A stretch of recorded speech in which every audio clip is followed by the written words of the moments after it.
Marcos capítulo 1, versículos 40 a 45. A cura de um leproso. Aproximou-se dele um leproso, rogando-lhe de joelhos: se quiseres, podes purificar-me. Jesus, profundamente compadecido, estendeu a mão, tocou e disse-lhe: quero, fica limpo. No mesmo instante lhe desapareceu a lepra e ficou limpo. Fazendo-lhe então veemente advertência, logo o despediu e lhe disse: olha, não digas nada a ninguém, mas vai, mostra-te ao sacerdote e oferece pela tua purificação o que Moisés determinou, para servir de testemunho ao povo. Mas tendo ele saído, entrou a propalar muitas coisas e a divulgar a notícia, a ponto de não mais poder Jesus entrar publicamente em qualquer cidade, mas permanecia fora, em lugares ermos, e de toda parte vinham ter com ele. Amém. Nosso tema para hoje é uma grande miséria diante do grande Deus. Uma grande miséria diante do grande Deus. Este talvez seja um dos textos mais tocantes do Novo Testamento. Eu creio que ele é mais do que uma narração. Ele é um símbolo, um emblema da nossa própria vida. E você pode perceber aqui, em primeiro lugar, a extrema miséria a que o ser humano pode chegar na sua vida. E eu fico pensando nessa história. Certo homem da Galileia, um determinado dia da sua vida, começa a sentir algumas sensações estranhas no seu corpo. Algumas coceiras. De repente a pele começa a ficar escamosa. Daqui a pouco surgem algumas manchas avermelhadas que vão se escurecendo. E este homem, um dia preocupado, partilha com a sua mulher a situação que ele está vivenciando, e ela, ao observar as manchas do seu corpo, recomenda-o imediatamente a procurar o sacerdote, a autoridade sanitária da época. E ele vai ao sacerdote, o sacerdote o examina, e ele retorna com um diagnóstico desolador e sombrio. E o diagnóstico era esse: você está com lepra. Ele retorna à sua casa, não pode mais abraçar sua esposa, não pode mais beijar os seus filhos, se veste de trapo e tem que sair de casa, e tem que sair da sua cidade, e precisa se isolar numa colônia de leprosos, numa caverna de leprosos. Os anos se passam e a doença se agrava. Lucas, o médico, faz questão de registrar esse texto dizendo que o homem estava coberto de lepra. Isso significa que Lucas, por tratar de uma questão mais técnica e científica, diz que a doença estava no seu estágio mais avançado. Certamente este homem já estava com alguns aspectos de deformação no seu corpo, talvez sem parte da orelha, quem sabe sem parte dos lábios, quem sabe os dentes já haviam caído, quem sabe as pontas dos dedos já estavam completamente destruídas. Este homem estava sucateado. Este homem, quem sabe, sem ver mais a sua família, quem sabe dependendo totalmente da comiseração alheia, vive isolado de tudo, de todos, no ostracismo social, aguardando a chegada da morte. Até que chega a notícia no leprosário de que Jesus de Nazaré estava fazendo uma campanha evangelística pelas cidades da Galileia. Seu coração enche de esperança, fura o bloqueio do leprosário, mergulha pelas ruas da cidade, esgueirando-se daqui, dali, dacolá, ao ponto de aproximar-se de Jesus e prostrar-se aos seus pés. E tudo começa a ser diferente na vida deste homem. Eu queria então, à luz desse texto, tirar aqui algumas lições para nós. Você vai ver o segundo ponto, que é a compaixão de Jesus. Compaixão infinita de Jesus. Porque qualquer judeu que defrontasse com um leproso, subitamente, abruptamente, teria duas atitudes: ou correria dele, ou o expulsaria impreterivelmente, talvez até com pedradas, dizendo: maldito, maldito. Mas o Senhor Jesus Cristo não o escorraça. O Senhor Jesus Cristo compadece-se dele, toca nele e o liberta da sua lepra. Então vamos olhar esse texto e ver nele as lições que queremos destacar. Em primeiro lugar, esse texto está nos falando de uma grande necessidade. Uma grande necessidade. Um homem leproso. A palavra lepra vem de lepros, de um verbo lepem, que significa descascar. Este é o significado literal da palavra lepra na língua grega. E, na verdade, naquela época neotestamentária, a palavra lepra era uma palavra lata, abrangente, genérica, geral, que definia todos os problemas alérgicos que uma pessoa possuía. Por exemplo, os rabinos alistaram nada menos do que 72 tipos diferentes de alergias que eram denominados de lepra na época, desde as curáveis até as incuráveis. De tal maneira que esta palavra era aplicada para uma variedade imensa de doenças ligadas a esta questão da pele. Entretanto, o caso em apreço não era apenas uma alergia. O caso em apreço era, na verdade, uma doença insidiosa, repulsiva, lenta, progressiva, grave e incurável. Na verdade, essa doença podia demorar 20 a 30 anos, transformando o enfermo numa carcaça repulsiva. O leproso era considerado um homem morto-vivo, de tal maneira que a cura da lepra, naquela época, em estado avançado como deste homem, era considerado uma ressurreição. E o entendimento era que só Deus podia curar um leproso. Vocês conhecem bem a história bíblica, quando o rei da Síria manda uma carta ao rei de Israel para que ele curasse o seu comandante Naamã. O que o rei de Israel fez? Rasgou as roupas. E disse, ele está querendo criar uma confusão comigo, porque só Deus pode curar um leproso. É verdade, só um milagre. Era uma doença incurável. Na verdade, a lepra, naquela época, era a pior enfermidade do mundo, a mais temida, a mais sofrida e a de consequências mais graves. Vocês certamente têm fresca na memória a imagem do filme Ben-Hur. Vocês se lembram que quando Messala, por uma questão de ódio a Ben-Hur, resolve prender a sua mãe, a sua irmã, e elas durante anos e anos trancadas nas prisões úmidas, escuras e insalubres de Roma, de Jerusalém, digo, elas então contraem uma lepra e começam a ter o rosto deformado.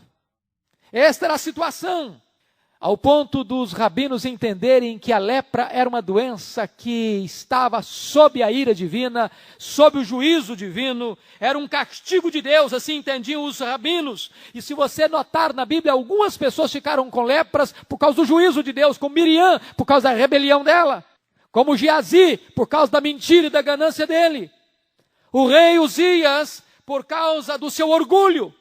Mas fundamentalmente, irmãos, a lepra é um símbolo do pecado na Bíblia. E eu quero aqui então fazer um paralelo entre lepra e pecado. Em primeiro lugar, a lepra é mais profunda que a pele. A lepra não era apenas uma doença dermatológica. Ela não atacava apenas a pele, mas também o sangue, a carne e os ossos. De tal maneira que o paciente começava a sofrer e a se deformar fisicamente. As extremidades do corpo começavam a necrosar. De tal maneira que isto é um símbolo do pecado, porque o pecado também não é apenas algo epidérmico, superficial, ele está entranhado dentro de nós. Ele é concebido no nosso coração. Nós afirmamos dentro da teologia reformada que o homem está num estado de depravação total, ou seja, o pecado atingiu todas as áreas da sua vida, as suas emoções, a sua razão, a sua vontade, o seu corpo, a sua alma, a sua mente, o seu ser por completo. Notem vocês, segundo lugar, a lepra também tem outra característica, que a lepra separa. A lepra tinha um impacto não apenas físico, mas sobretudo social.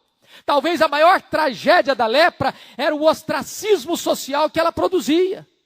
onde a pessoa tinha que ser arrancada da sua casa, da sua família, da sua parentela, da sua congregação, da sua sinagoga, e ser jogada num leprosário, numa caverna, de forma isolada, de todos, de tudo.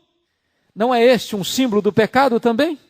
A Bíblia diz que o pecado, ele separa.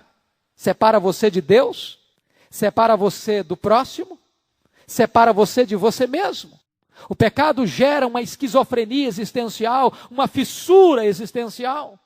O pecado é o maior divisor de relacionamentos do mundo. Onde medra o pecado, não há possibilidade de existir comunhão. Porque o pecado divide, ele separa, ele agride, ele afeta os relacionamentos. Terceiro lugar, a lepra insensibiliza. William Barclay, estudando sobre essa questão da lepra, lá na questão do Novo Testamento, diz que havia dois tipos de lepra na época de Jesus. A lepra tubercular, que era uma lepra que era identificada com dores nas juntas e nódulos avermelhados e mais tarde nódulos escurecidos. E esse tipo de coisa levava a pele tornar-se rugosa, escamosa. E esse tipo de coisa levava também o homem a começar a perder as cartilagens do seu corpo. As orelhas, o nariz, parte dos lábios, a ponta dos dedos, etc. Esta era uma lepra dolorida. O segundo tipo de lepra que ele diz que era a lepra anestésica. Era aquele tipo de lepra que a pessoa só descobria quando enfrentava um processo de queimadura. Porque ao derramar uma água quente no corpo ou sofrer uma queimadura, não tinha sensibilidade. A lepra, de certa forma, afetava as células nervosas e impedia a pessoa de ter sensibilidade à dor. E esta lepra era uma lepra que levava a pessoa também ao mesmo resultado de deformação do corpo, ao ponto da pessoa ficar completamente sucateada, deformada, arruinada no seu aspecto físico. Vejam bem que também essa é uma característica do pecado. O pecado insensibiliza. O pecado cauteriza a consciência. O pecado eu comparo como um sapo numa panela de água. Eu nunca fiz experiência, porque acho que não sou tão cruel ao ponto de tentar fazer isso, mas já li bastante sobre isso. Se você pegar um sapo e botá-lo num caldeirão de água e for aquecendo a água pouco a pouco, ele não pula da água. Ele vai se adaptando ao calor, ao aquecimento da água, ao ponto de morrer ali. O pecado é assim. A pessoa vai se acostumando a ele, vai se adaptando a ele, vai se conformando a ele, vai perdendo a sensibilidade com ele. A consciência vai cauterizando com ele, ao ponto de ser completamente destruído. Alguém também já disse que a lepra, em quarto lugar, tem uma outra característica. Vamos olhar. A lepra deixa marcas, cicatrizes, abre feridas no corpo. Notem vocês que uma pessoa em estado avançado da lepra, ela já perde parte da orelha, do nariz, dos lábios, dos dedos, das mãos e dos pés. Também o pecado deixa marcas, cicatrizes, no corpo como doenças, na alma como culpa, como medo, na família como violência, como separação. David Wilkerson, que tem um trabalho ainda intenso entre os jovens drogados da cidade de Nova York, narra num de seus livros que a situação de uma pessoa na dependência química pode chegar a tal ponto de desespero e loucura que a pessoa é capaz de arrancar as unhas, enfiando as unhas numa parede de concreto, ou é capaz de enfiar os próprios dedos e arrancar os olhos do globo ocular. O pecado deixa marcas. Quinto lugar, a lepra, como o pecado, contamina. A lepra é contagiosa. É por isso que o paciente tinha que ser isolado da família, da sociedade. Pois bem, a Bíblia diz que o pecado também contamina. O apóstolo Paulo diz que um pouco de fermento leveda a massa toda. Se você botar uma maçã podre numa cesta de maçãs, as maçãs boas não vão melhorar a podre. Ao contrário, a podre pode apodrecer as demais. A Bíblia diz então que você não pode ter comunhão onde há pecado. E Paulo chega a dizer isso: se um irmão que se diz irmão vive em pecado abertamente, declaradamente, ostensivamente, você não deve ter comunhão com ele, você não pode ser participante das suas obras das trevas e infrutuosas. Por quê? Porque o pecado contamina, o pecado afeta, o pecado atinge as outras pessoas. É por isso que Davi diz, que nós não devemos andar no conselho dos ímpios, nós não devemos nos deter no caminho dos pecadores, nós não devemos nos assentar na roda dos escarnecedores. O pecado já foi comparado por alguém como o rio Amazonas. Se você for no nascedouro do rio Amazonas, uma criança pode brincar lá nas águas do rio. Mas vai ganhando afluentes, o rio vai crescendo, vai avolumando, ao ponto de se tornar o maior rio em volume de água do mundo. E nenhum nadador, por mais experimentado, ousaria atravessá-lo a nado. Assim é o pecado.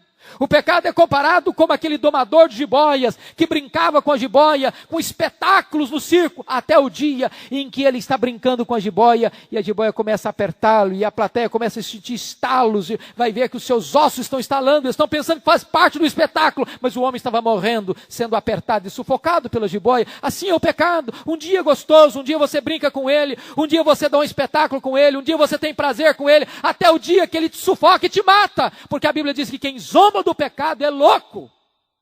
O homem será apanhado pelas próprias cordas do seu pecado. Mas veja você, em sexto lugar, a lepra deixa a pessoa impura. A lepra era uma doença física e social. Ela deixava o doente impuro. Um leproso não podia ir ao culto, não podia à sinagoga, não podia ao templo, não podia participar da sua família. Ele estava socialmente inadequado para o relacionamento interpessoal. O pecado é assim, ele deixa a pessoa impura. Um leproso, por exemplo, tinha que andar com um sino no pescoço, e quando alguém, porventura, tentasse se aproximar dele, ele tinha que sair correndo e gritando, impuro, impuro, impuro, não se aproxime. Você nota bem que quando aqueles 10 leprosos clamaram por socorro a Jesus, eles ficaram de longe gritando. Eles não ousaram se aproximar de Jesus, porque conheciam esta lei cerimonial que não os permitia aproximar-se de alguém. A Bíblia diz que o pecado deixa a pessoa impura.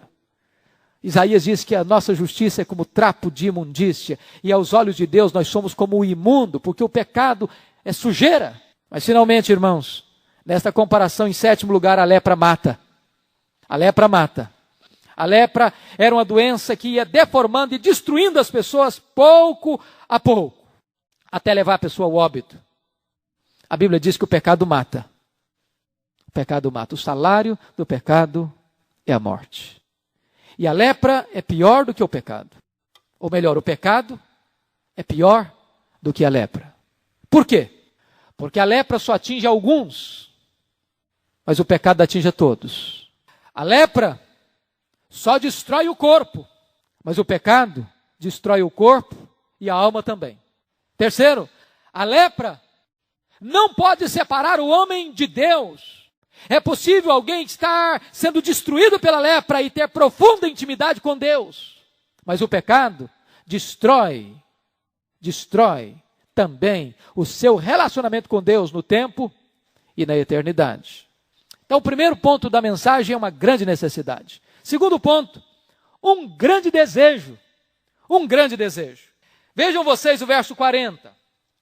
Sua Bíblia aberta aí. O leproso demonstrou grande determinação. Irmãos, eu fico olhando a audácia deste homem. Certamente, o leprosário onde ele frequentava devia ter uma folha bem na porta dos deveres e responsabilidades. Certamente, toda instituição tem as suas normas de funcionamento.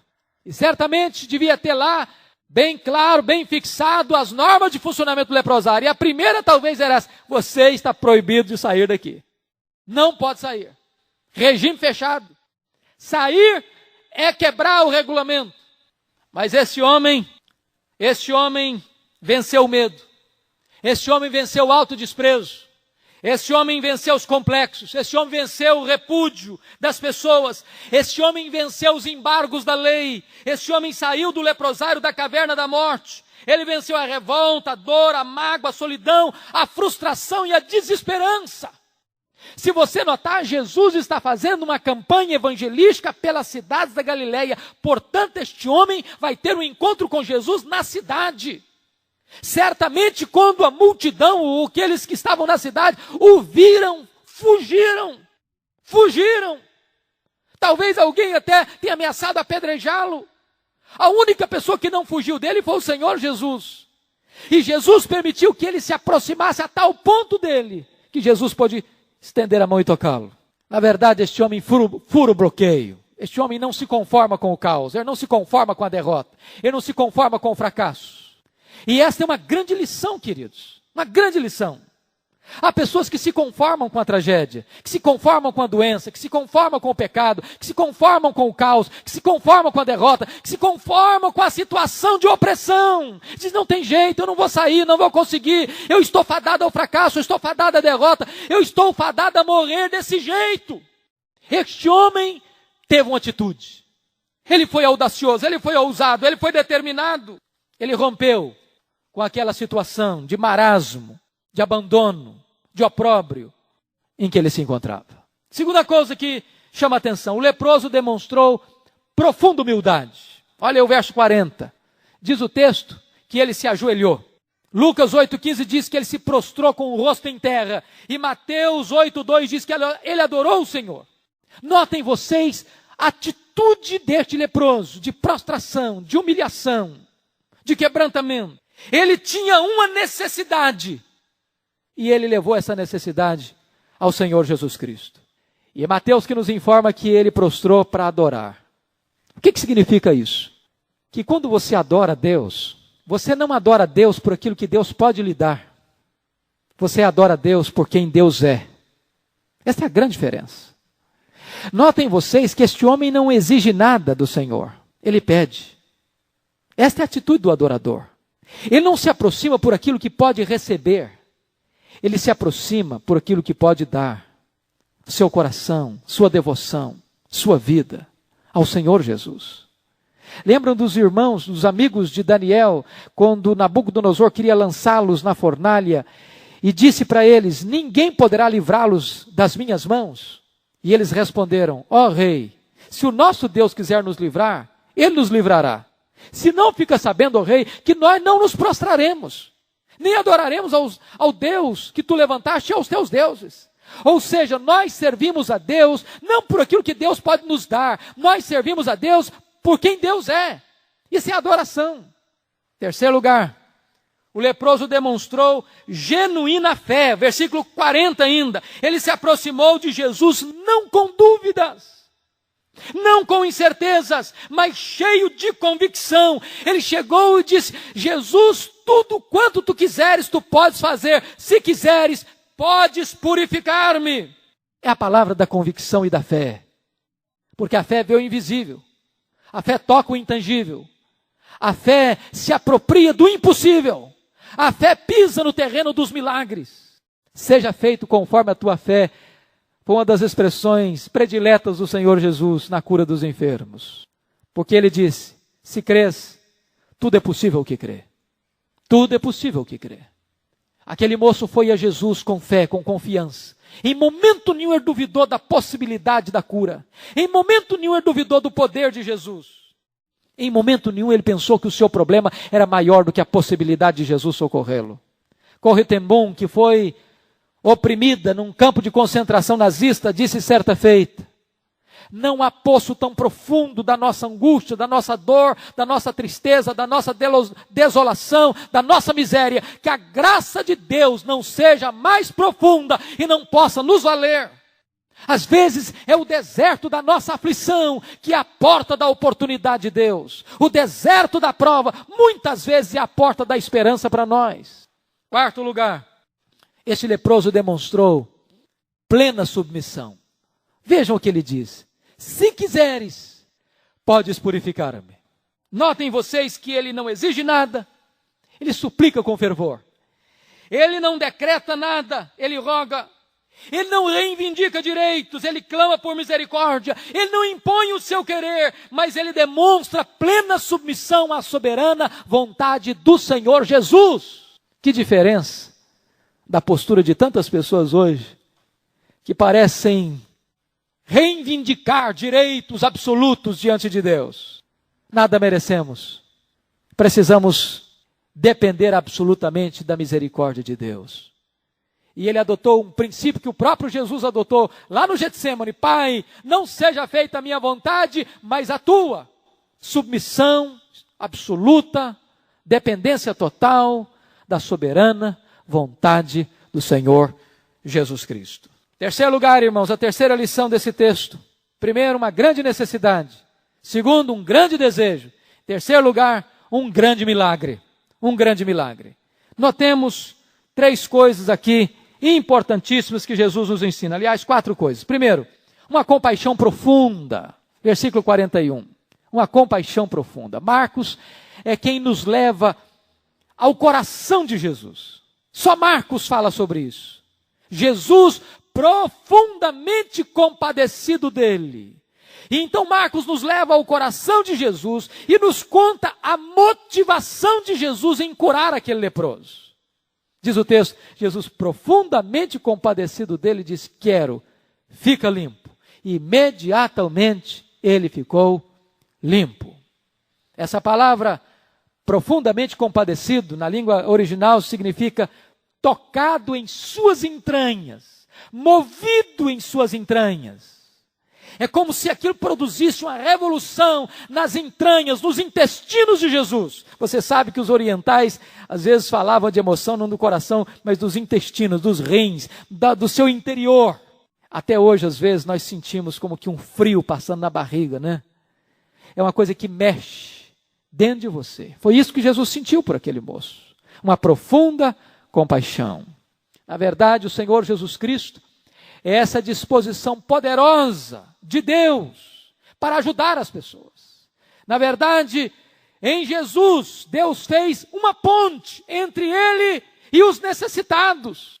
Irmãos, que coisa maravilhosa! O Senhor Jesus sempre sentiu uma compaixão pelas pessoas necessitadas, quebradas, carentes, doentes, aflitas, desesperançadas, sucateadas pela vida. Gente que estava desprezada, enjeitada, escorraçada, ostracizada pela sociedade. Aquilo que nós poderíamos chamar o lixo do mundo, a escória da sociedade. Aquele que nós poderíamos chamar dos párias da sociedade. A esses Jesus investiu, restaurou, curou e restabeleceu. Sabe por quê? Porque o valor de uma pessoa para Jesus não está na sua aparência exterior, mas no seu interior. No seu interior. William Hendrickson diz que o Senhor Jesus não considerava ninguém indigno, fosse leproso, fosse cego, fosse surdo, fosse paralítico. Ele não valorizava as pessoas pela sua estratificação social, pela sua condição econômica, pela sua cabedal de cultura. Ele olhava para as pessoas, sejam crianças, sejam velhos, sejam doentes, sejam doutores, sejam comerciantes, sejam prostitutas, sejam religiosos, seja quem for, com os mesmos olhos de benignidade e misericórdia. Dr. Charles Ryle afirmou que as pessoas não estão perdidas por elas serem muito más, ou por se considerarem muito más. Ninguém está perdido por ser mau, no sentido de não ter chance. As pessoas estão perdidas por não recorrerem à fonte da vida, que é Jesus. Jesus disse: não quereis vir a mim para terdes vida. A luz se manifestou, mas os homens amaram mais as trevas do que a luz, porque as suas obras eram más. Eles perecem então não por serem maus, mas por rejeitarem o bem. Não por causa das suas trevas, mas porque rejeitam a luz, que é o Senhor Jesus Cristo. Segunda coisa, irmãos. Primeiro, foi uma compaixão profunda. Segundo, um toque generoso. Olha o verso 41. Jesus, profundamente compadecido dele, o tocou. Eu fico impressionado com isso, porque este toque de Jesus quebrou o sistema judaico em um lugar decisivo. Por quê? Porque o puro não ficou impuro. Ao contrário, o puro purificou o impuro. Segundo a lei judaica, Se um puro tocasse um impuro, o puro ficava impuro. Mas é o contrário que acontece. Jesus toca o leproso, Jesus não se contamina com a lepra do leproso, mas Jesus purifica o leproso. A virtude de Jesus não permite que ele seja contaminado, ao contrário, Jesus limpa, purifica, liberta, cura aquele que estava contaminado pela lepra.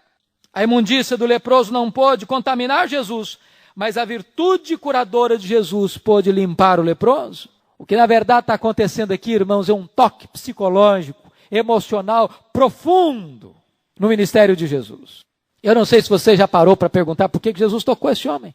Não precisava tocar. Bastaria uma palavra de Jesus. Foi o que ele fez com os 10 leprosos, de longe.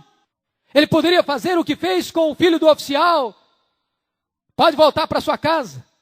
Seu servo já está curado. Basta uma palavra, disse outro, e o meu filho ficará curado. Mas Jesus não apenas falou, fica limpo. Antes de falar, Jesus tocou aquele homem. E por que tocou? Sabe por quê? Porque aquele homem tinha mais do que uma doença física, aquele homem tinha uma doença emocional. Certamente Jesus, sabendo que a lepra estava todo coberto de lepra, já a doença em estado avançado, talvez deveria ter passado em mais de 10 anos.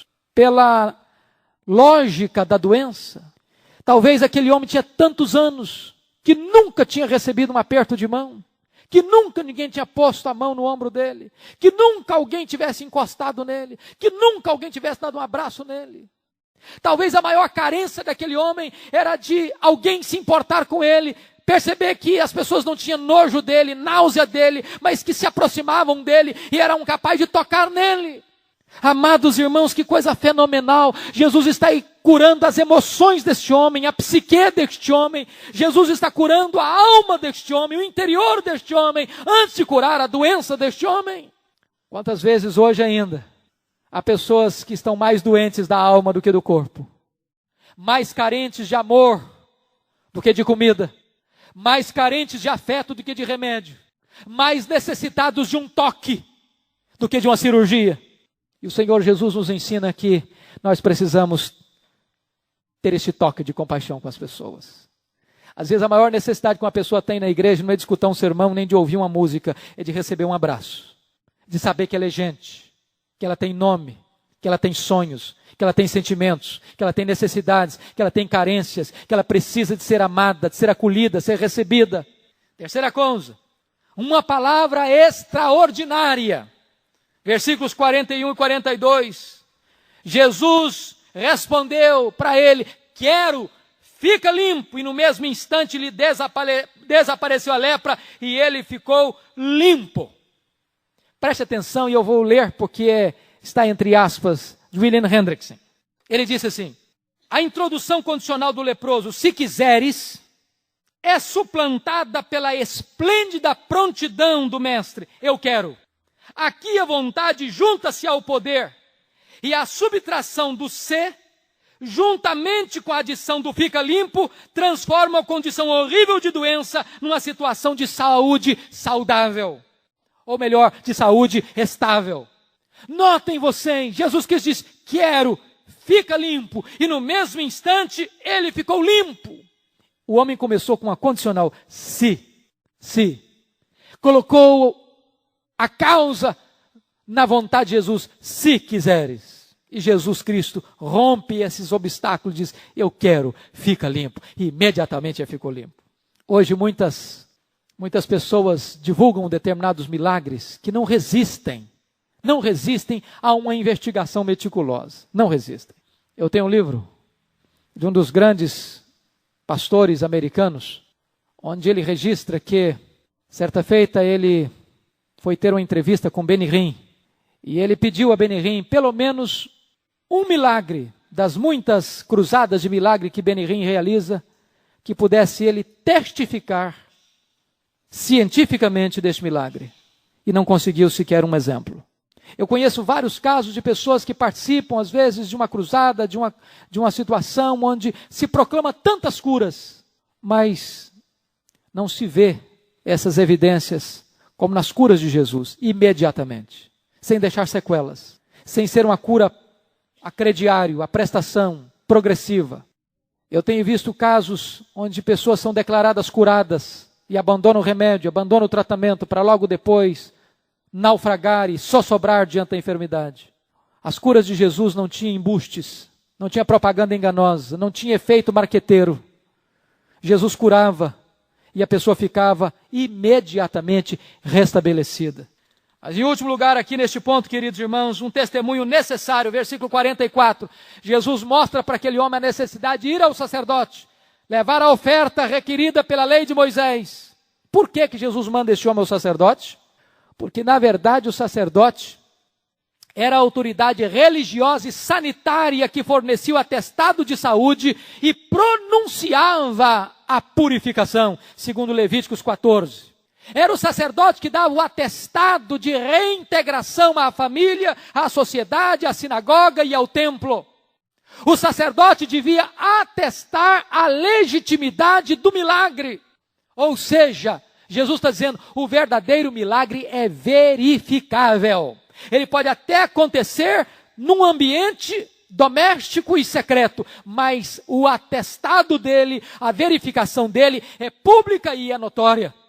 Em outros termos também o Senhor Jesus está nos mostrando o seguinte, que nós precisamos contar para os outros o que Deus fez por nós. As pessoas precisam saber se este milagre aconteceu na nossa vida. Você que foi purificado, você que foi curado, você que foi perdoado, você precisa tornar isto do conhecimento das pessoas. As pessoas precisam saber que verdadeiramente você já foi lavado no sangue de Jesus e purificado de todo o pecado. Mas eu quero terminar com o último ponto. Uma grande necessidade, um grande desejo, um grande milagre, finalmente, uma grande advertência. Versículos 44 e 45. Notem vocês o que Jesus diz para este homem. Ele disse, olha, não digas nada a ninguém, mas vai, mostra-te ao sacerdote. Quando ele diz, não fala nada a ninguém, não está contradizendo aqui não. Ele não está dizendo, não fale nada a ninguém da multidão da Galileia, onde ele está fazendo esta campanha e cruzada evangelística. Ele diz, vai falar para o sacerdote, para a autoridade sanitária. Notem vocês, é muito importante entender isso aqui. Você está com a Bíblia aberta comigo? Então você vai perceber o que Jesus está fazendo. Olha aí o versículo 38 desse mesmo capítulo 1. Jesus, porém, disse, vamos aos outros lugares, às povoações vizinhas, a fim de que eu pregue também ali, pois para isto é que eu vim. Jesus está no meio de uma campanha evangelística, itinerante, pelas cidades e povoados da Galileia. Esse era o propósito dele. Notem ainda uma segunda coisa. Jesus está fugindo de uma multidão que o procura em Cafarnaum à cata de seus milagres. Olha, por favor, versículos 35 a 37. Tendo se levantado à outra madrugada, saiu, foi para um lugar deserto e ali orava. Procuravam-no diligentemente Simão e os que com ele estavam. Tendo-o encontrado, lhe disseram, todos te buscam. Se você olhar o contexto, Jesus tinha feito milagres naquela tarde, naquela noite, de uma multidão onde ele estava, e esta multidão agora o procura para mais milagres. Ele diz, não vamos voltar para Cafarnaum não. Vamos para os povoados, vilas e cidades, para que eu pregue. E o verso 39 diz, então foi por toda a Galileia pregando nas sinagogas deles e expelindo os demônios. Jesus está no meio de uma campanha evangelística. E agora vem então uma ordem expressa. Não contes nada a ninguém. Não digas nada a ninguém. Dá para entender isso aqui? Vamos ver duas razões por que Jesus dá uma ordem para esse leproso para não contar nada para ninguém, agora curado. Por que Jesus fala isso? Primeiro, em primeiro lugar, porque sua campanha na Galileia era uma campanha evangelística e não uma cruzada de milagres. Jesus estava percorrendo a Galileia com um propósito, pregar o evangelho. Chegou a dizer, para isto é que eu vim, pregar o evangelho. Jesus queria ser conhecido na Galileia como aquele que veio buscar o perdido, como aquele que veio remir o homem da sua condição de pecado e miséria, e não apenas visto como um milagreiro que trazia soluções imediatas, terrenas e temporais. Jesus sabia da tendência da multidão, Já denunciava isso lá em João 6, 26, quando diz assim: em verdade eu vos digo que me buscais, não pelos sinais que vistes, mas porque comestes do pão e vos saciastes. Jesus sabe da tendência da humanidade de procurá-lo apenas para questões do aqui e do agora. Não tem nada que dá mais ibope do que proclamar cura, milagres, prodígios. Mas Jesus Cristo está entendendo uma coisa extremamente importante, irmãos. O diabo sempre quis distrair Jesus da sua missão. Sempre. Fazendo escolher o caminho da fama em vez do caminho da cruz. Muitas vezes o diabo escondeu-se atrás de uma multidão ávida por milagres. Jesus sempre discerniu essa tentação. Você vai notar que todas as vezes que uma multidão corre atrás de Jesus com outra intenção, que não é ouvir a palavra e ouvir o evangelho da salvação, Jesus deixa essa multidão e se isola para orar. Por quê? Porque Jesus discernia que muitas vezes por trás da multidão que procura Jesus por milagres, está aí uma sedução de Satanás para desviar do caminho da cruz para o caminho da fama. Segundo lugar, sabe por que Jesus mandou aquele homem não falar nada para ninguém? Porque não queria despertar precocemente a oposição dos líderes judeus. Jesus sabia que os líderes judeus, os escribas, fariseus e sacerdotes, tinham inveja dele. E se aquele homem começasse a propalar aquele milagre abertamente na Galileia, certamente isso iria precipitar uma oposição precoce a Jesus, impedindo de certa forma que ele realizasse plenamente o seu ministério de evangelização por aquela região. Segunda coisa, não apenas uma advertência, mas uma desobediência flagrante. Esse texto mostra. Olha o verso 45. Mas tendo ele saído, entrou a propalar muitas coisas e a divulgar a notícia, ao ponto de Jesus não poder mais entrar publicamente em qualquer cidade.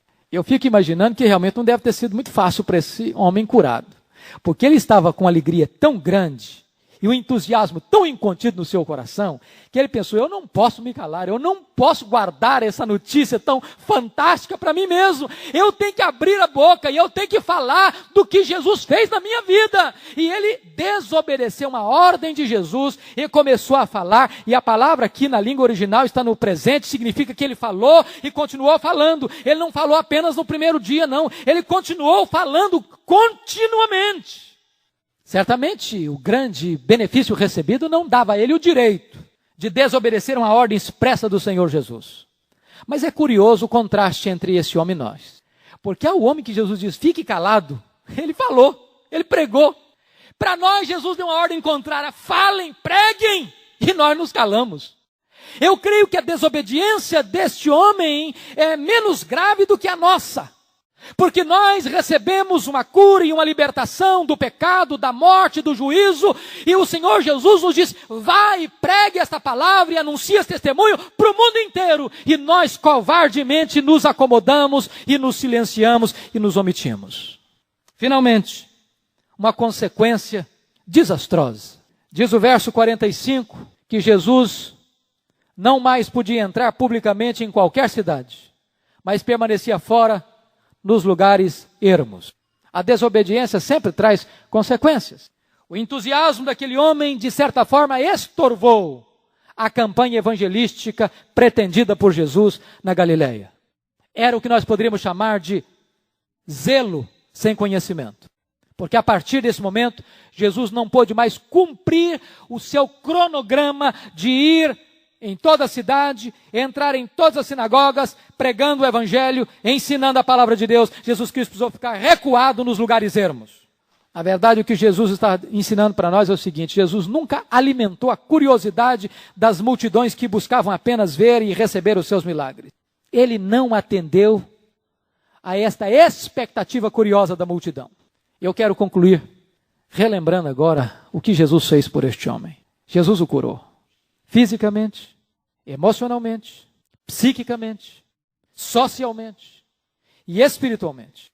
Eu fico imaginando com que alegria este homem deve ter voltado para casa, deve ter abraçado a sua esposa, deve ter beijado os seus filhos, deve ter celebrado com a sua família, deve ter ido ao primeiro culto da sinagoga, deve ter ido à primeira festa religiosa em Jerusalém. Eu imagino com que felicidade este homem, com que gratidão este homem viveu dali para frente. Ele estava fadado à morte e ele encontrou vida. Não tem sido isso assim com você e comigo? O Senhor Jesus ainda continua curando, Ele ainda continua purificando, Ele ainda continua restaurando a dignidade daqueles que estão com a esperança morta.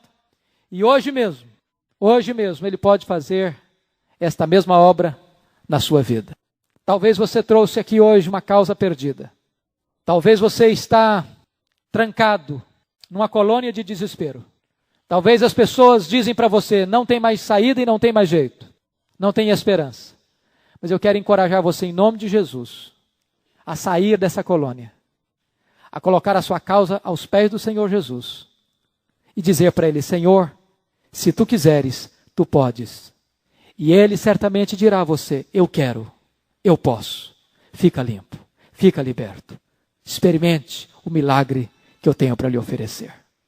Que Deus nos abençoe. Que Deus nos ajude. Amém.